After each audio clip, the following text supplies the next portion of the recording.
Hello बच्चों, एडुशाला दर्पण के यूट्यूब चैनल पर आपका स्वागत है।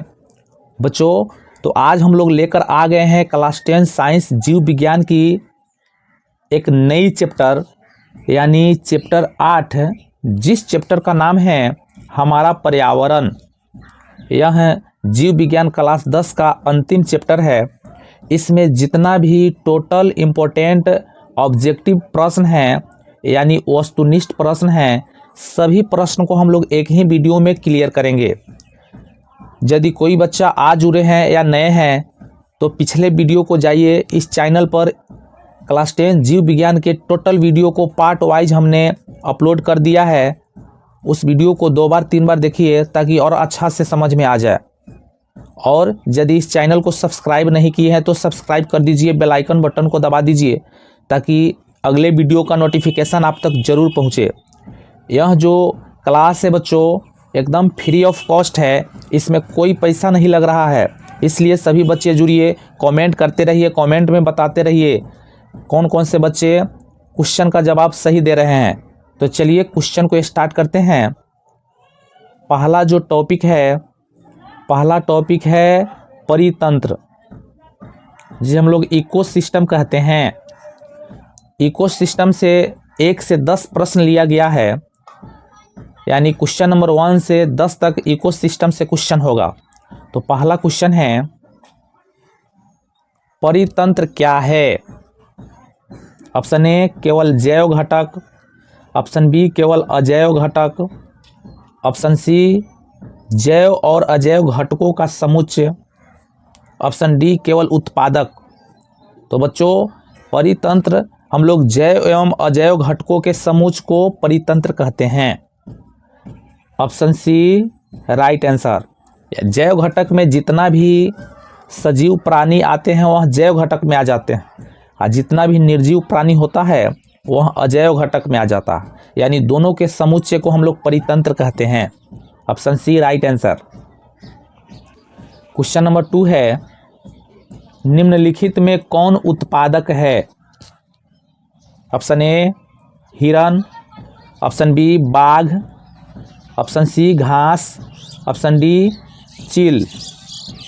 तो बच्चों, इनमें जो उत्पादक है वह है घास। घास को उत्पादक कहा जाता है। Option C right answer. Question number 3 है, परितंत्र का मुख्य ऊर्जा स्रोत क्या है? ऑप्शन ए चंद्रमा, ऑप्शन बी सूर्य, ऑप्शन सी बिजली, ऑप्शन डी जीवाश्म। तो बच्चों, परितंत्र का जो मुख्य ऊर्जा का स्रोत है वह है सूर्य। क्या है? सूर्य। Option B right answer.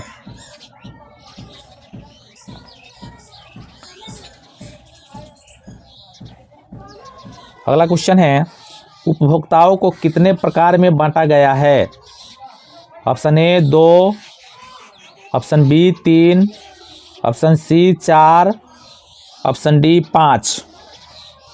तो बच्चों, उपभोक्ताओं को मुख्य रूप से 4 भागों में बांटा गया है। Option C right answer. Question number 5 है, शाकाहारी जीव कौन से है? ऑप्शन ए बाघ, ऑप्शन बी शेर, ऑप्शन सी गाय, ऑप्शन डी चील। तो बच्चों, इन चारों जो जीव है इनमें खोजना है शाकाहारी कौन है। तो ऑप्शन सी गाय शाकाहारी है। Option C right answer. Question number 6 है, निम्न में से कौन अपघटक है? ऑप्शन ए मेढक, ऑप्शन बी कुत्ता, ऑप्शन सी कवक, ऑप्शन डी मनुष्य। तो इनमें से अपघटक को चुनना है। तो अपघटक मेढक नहीं है, कुत्ता नहीं है, अपघटक कवक है। बताइए अपघटक किसको कहा जाता है? तो बच्चों वैसा जीव जो मृत पदार्थों को खाकर अपघटित करने का कार्य करते हैं उसे अपघटक कहते हैं। तो वह जीव कवक है। Option C right answer. Question number 7 है, ऊर्जा का प्रवाह किस दिशा में होता है? ऑप्शन ए उल्टी दिशा में, ऑप्शन बी एक तरफा, ऑप्शन सी गोलाकार, ऑप्शन डी कोई नहीं। तो बच्चों ऊर्जा का प्रवाह जो है हमेशा एक तरफा होता है। Option B right answer. Question number 8 है, खाद्य श्रृंखला की शुरुआत किससे होती है? खाद्य श्रृंखला की शुरुआत किससे होती है? ऑप्शन ए उपभोक्ता, ऑप्शन बी उत्पादक, ऑप्शन सी अपघटक, ऑप्शन डी मांसाहारी। तो खाद्य श्रृंखला की जो शुरुआत होती है वह उत्पादक से होती है। Option B right answer. Question number 9 है, निम्नलिखित में कौन सी जलीय खाद्य श्रृंखला है? जलीय खाद्य श्रृंखला को खोजना है। ऑप्शन ए प्लवक, छोटी मछली, बड़ी मछली, पक्षी, ऑप्शन बी घास, बकरी, बाघ, ऑप्शन सी मकई, चूहा, सांप, ऑप्शन डी पेड़, कीट, पक्षी। तो बच्चों इनमें जो जलीय खाद्य श्रृंखला है वह है ना, वह है घास, बकरी, बाघ। Option B right answer.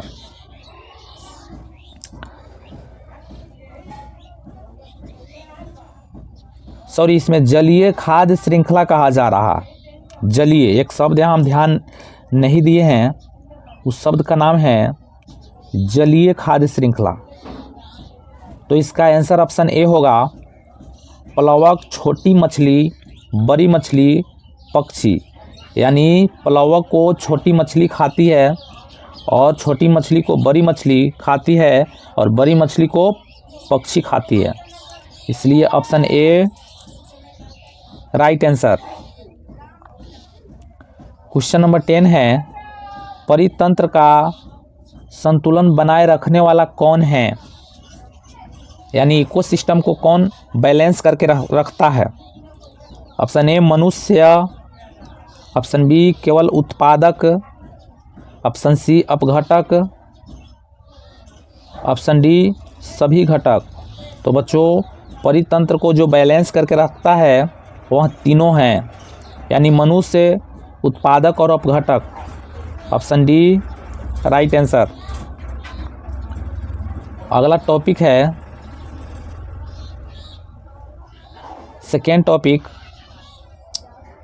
इस टॉपिक में खाद्य श्रृंखला और जाल से क्वेश्चन को लिया गया है, यानी क्वेश्चन नंबर 11 से 17 तक होगा। तो चलिए क्वेश्चन नंबर 11 को पढ़ते हैं। बच्चे कमेंट में आप लोग आंसर को लिखते रहिए ताकि हम जान पाएंगे कौन कौन से बच्चे सही आंसर दे रहे हैं। क्वेश्चन नंबर 11 है, खाद्य श्रृंखला में ऊर्जा का ह्रास होता है। ऑप्शन ए प्रत्येक स्तर पर, ऑप्शन बी केवल उत्पादक स्तर पर, ऑप्शन सी अंतिम स्तर पर, ऑप्शन डी कहीं नहीं। तो बच्चों खाद्य श्रृंखला में ऊर्जा का जो ह्रास से होता है वह प्रत्येक स्तर पर होता है, यानी हर स्तर पर ऊर्जा नष्ट होता है। Option A right answer. Question number 12 है, उपभोक्ताओं को क्या कहा जाता है? ऑप्शन ए स्वपोषी, ऑप्शन बी परपोषी, ऑप्शन सी उत्पादक, ऑप्शन डी कोई नहीं। तो उपभोक्ताओं को जो है परपोषी कहा जाता है ना। उपभोक्ताओं को क्या कहते हैं? परपोषी कहते हैं, दूसरे पर निर्भर रहते हैं। Option B right answer. Question number 13 है, खाद्य जाल किससे कहते हैं? ऑप्शन ए एक खाद्य श्रृंखला, ऑप्शन बी कई खाद्य श्रृंखलाओं का जाल, ऑप्शन सी केवल मांसाहारी श्रृंखला, ऑप्शन डी कोई नहीं। तो खाद्य जाल है ना, खाद्य जाल हम लोग कई खाद्य श्रृंखलाओं के जाल को कहते हैं। Option B right answer. Question number 14 है, ऊर्जा का संरक्षण किस नियम पर आधारित है? ऊर्जा का संरक्षण किस नियम पर आधारित है? ऑप्शन ए ऊर्जा निर्माण संभव है, ऑप्शन बी ऊर्जा नष्ट नहीं होती, ऑप्शन सी ऊर्जा खत्म हो जाती, ऑप्शन डी कोई नहीं। तो बच्चों ऊर्जा संरक्षण नियम जिस पर आधारित है वह है ऊर्जा नष्ट नहीं होती, यानी ऊर्जा कभी नष्ट नहीं होती है। ऊर्जा को एक रूप से दूसरे रूप में बदला जा सकता है लेकिन ऊर्जा नष्ट नहीं हो सकता है। Option B right answer. Question number 15 है, क्वेश्चन नंबर 15 है, एक खाद्य श्रृंखला में उत्पादक की कमी का असर किस पर पड़ेगा? ऑप्शन ए केवल उपभोक्ताओं पर, ऑप्शन बी केवल अपघटकों पर, ऑप्शन सी पूरे परितंत्र पर, ऑप्शन डी कोई नहीं। तो बच्चों एक खाद्य श्रृंखलाओं में उत्पादक की कमी का जो असर पड़ता है वह पूरे परितंत्र पर यानी पूरे इकोसिस्टम पर पड़ता है। Option C right answer. Question number 16 है, एक उपभोक्ता अधिकतम कितनी ऊर्जा अगले स्तर को देता है? अगले स्तर को यानी अपने स्तर से अगले स्तर को कितना ऊर्जा देता है? Option A 90%, option B 50%, option C 10%, option D 1%। तो बच्चों उपभोक्ता अधिकतम अपनी जो ऊर्जा है अगले स्तर को 10% देता है। Option C right answer. Question number 17 है, ऊर्जा प्रवाह का नियम किससे दिया जाता है? किसने दिया? Option A Newton, option B Tansley, option C Lindeman, option D Darwin. तो ऊर्जा प्रवाह का नियम लिंडमैन ने दिया। Option C right answer. अगला जो टॉपिक है टॉपिक 3, जिस टॉपिक का नाम है जैव अपघट्य एवं अजैव अपघट्य पदार्थ, यहाँ से क्वेश्चन को लिया गया है, यानी क्वेश्चन नंबर 18 से 18 से 23 तक इस टॉपिक से क्वेश्चन होगा। तो चलिए क्वेश्चन को पढ़ते हैं। क्वेश्चन नंबर 18 है, जैव अपघट्य पदार्थ कौन से है? Option A plastic, option B कांच, ऑप्शन सी सब्जियों के छिलके, ऑप्शन डी पॉलीथीन। तो बच्चों जैव अपघट्य पदार्थ जो है सब्जियों के छिलके हैं। Option C right answer. Question number 19 है, अजैव अपघट्य पदार्थ कौन सा है?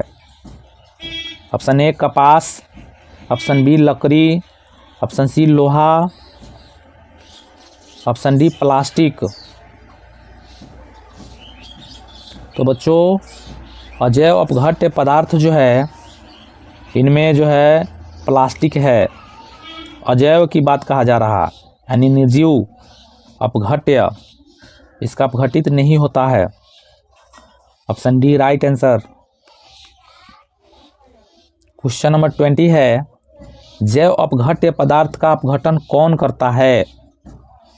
ऑप्शन ए मनुष्य, ऑप्शन बी सूर्य, ऑप्शन सी जीवाणु और कवक, ऑप्शन डी हवा। तो अजैव अपघट्य पदार्थ का अपघटन जो है वह जीवाणु और कवक करता है, यानी बैक्टीरिया और कवक मिलकर जैव अपघट्य पदार्थ को अपघटित करता है।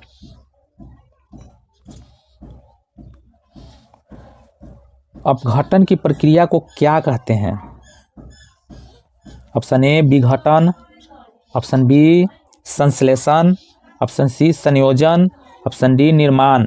तो बच्चों, अपघटन की प्रक्रिया को हम लोग विघटन भी कहते हैं। Option A right answer.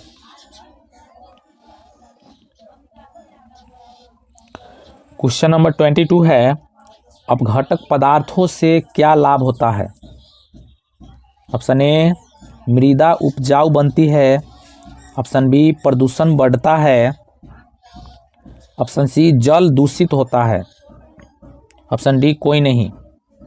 तो बच्चों, अपघटक पदार्थों से मृदा उपजाऊ बनती है। Option A right answer. Question number 23 है, अजैव अपघट्य पदार्थ का उदाहरण है। ऑप्शन ए कागज, ऑप्शन बी भोजन का अवशेष, ऑप्शन सी कपड़ा, ऑप्शन डी प्लास्टिक बोतल। तो अजैव अपघट्य पदार्थों का इनमें जो उदाहरण है वह प्लास्टिक बोतल है। Option D right answer. अगला क्वेश्चन है टॉपिक नंबर 4 से, जिस टॉपिक का नाम है ना, जिस टॉपिक का नाम है प्रदूषण और पर्यावरण संरक्षण। यहाँ से क्वेश्चन को लिया गया है। क्वेश्चन नंबर 24 से 35 तक क्वेश्चन होगा। बच्चे कमेंट करते रहिए। आप सभी के लिए काफ़ी मेहनत से वीडियो बनाया गया है और मेरा पढ़ाने का मकसद यही है कि जब आप बोर्ड एग्ज़ाम में जाएं तो वहाँ बायोलॉजी का कोई भी क्वेश्चन नहीं छूटे। आपसे यही मेरा विनती है कि आप सभी मेरे चैनल पर जुड़िए और क्वेश्चन को पढ़िए, अच्छा से पढ़िए। क्वेश्चन नंबर 24 है, ओजोन परत का मुख्य कार्य है। ऑप्शन ए ऑक्सीजन बनाना, ऑप्शन बी पराबैंगनी किरणों से संरक्षण करना, ऑप्शन सी वर्षा कराना, ऑप्शन डी तापमान बढ़ाना। तो बच्चों, ओजोन परत का जो मुख्य कार्य है वह जो है क्या है? पराबैंगनी किरणों से रक्षा करना। Option B right answer.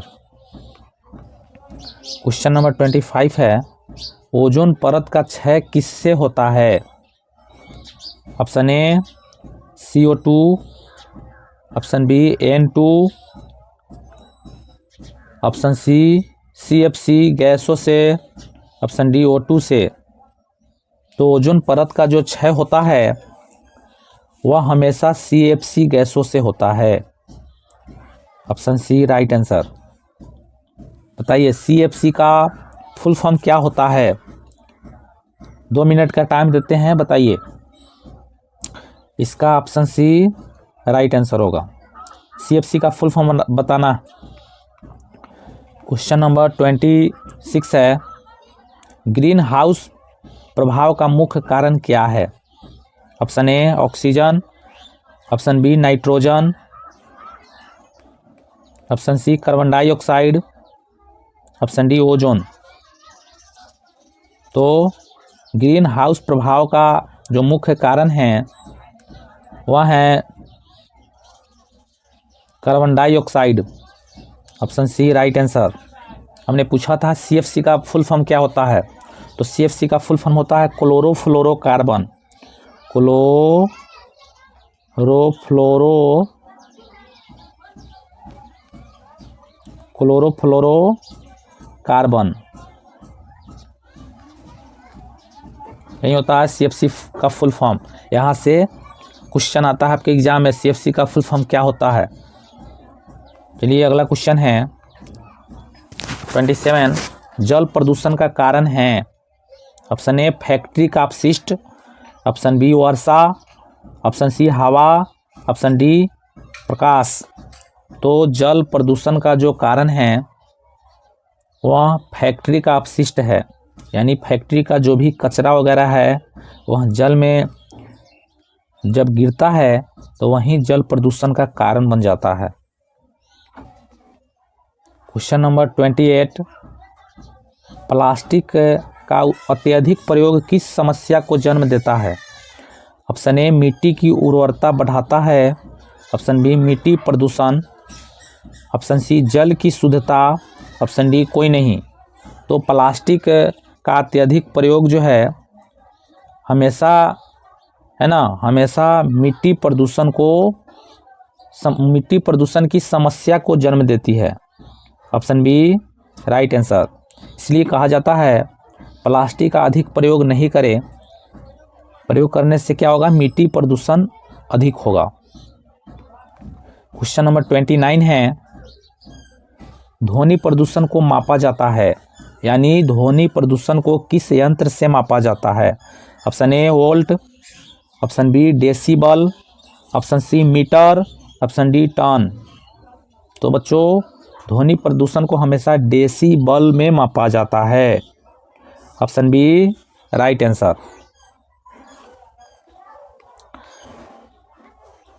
Question number 30 है, पर्यावरण संतुलन बनाए रखने में कौन सी प्रक्रिया मदद करती है?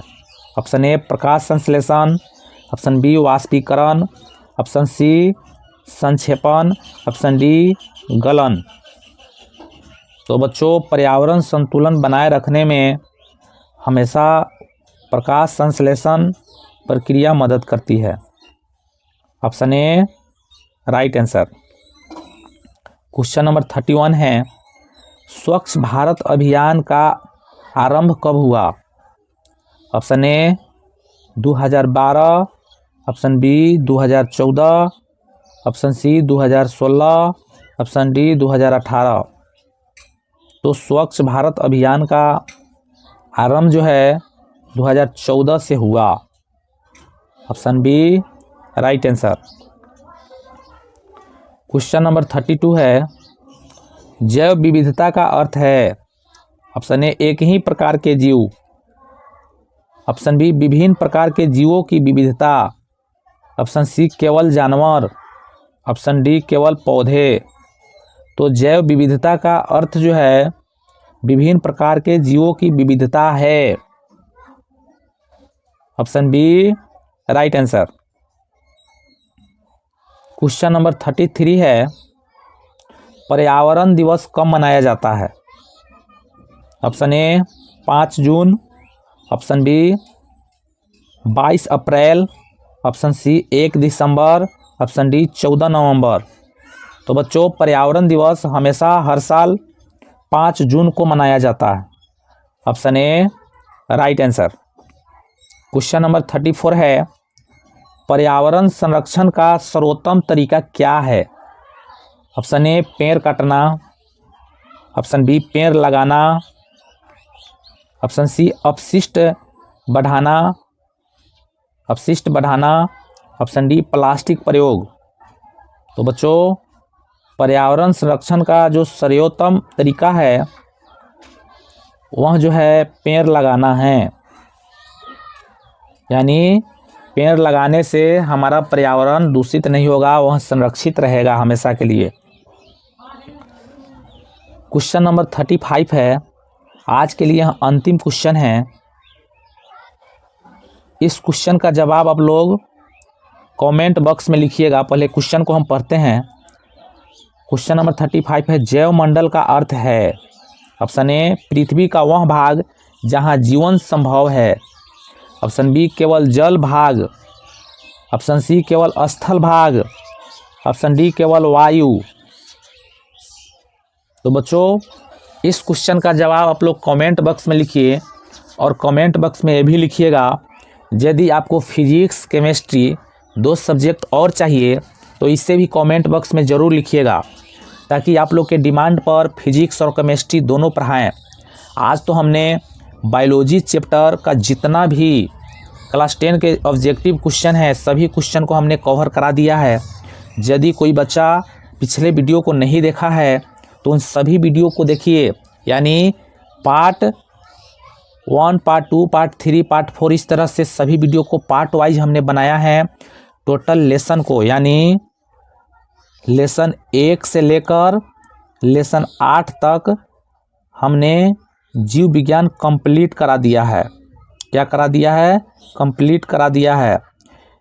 तो सभी ऑब्जेक्टिव क्वेश्चन को यदि पढ़ना चाहेंगे, कोई नए बच्चे हैं तो उन पिछले वीडियो में जाइए और सभी वीडियो को 2 बार 3 बार देखिए, ताकि हर क्वेश्चन को आप अच्छा से समझिए।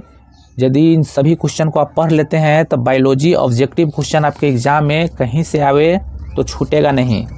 तो बच्चों, फिर मिलेंगे अगले सब्जेक्ट के साथ अगले वीडियो में। चलते हैं, आज के लिए इतना ही। Thank you. जय हिंद, बाय बाय, जय भारत।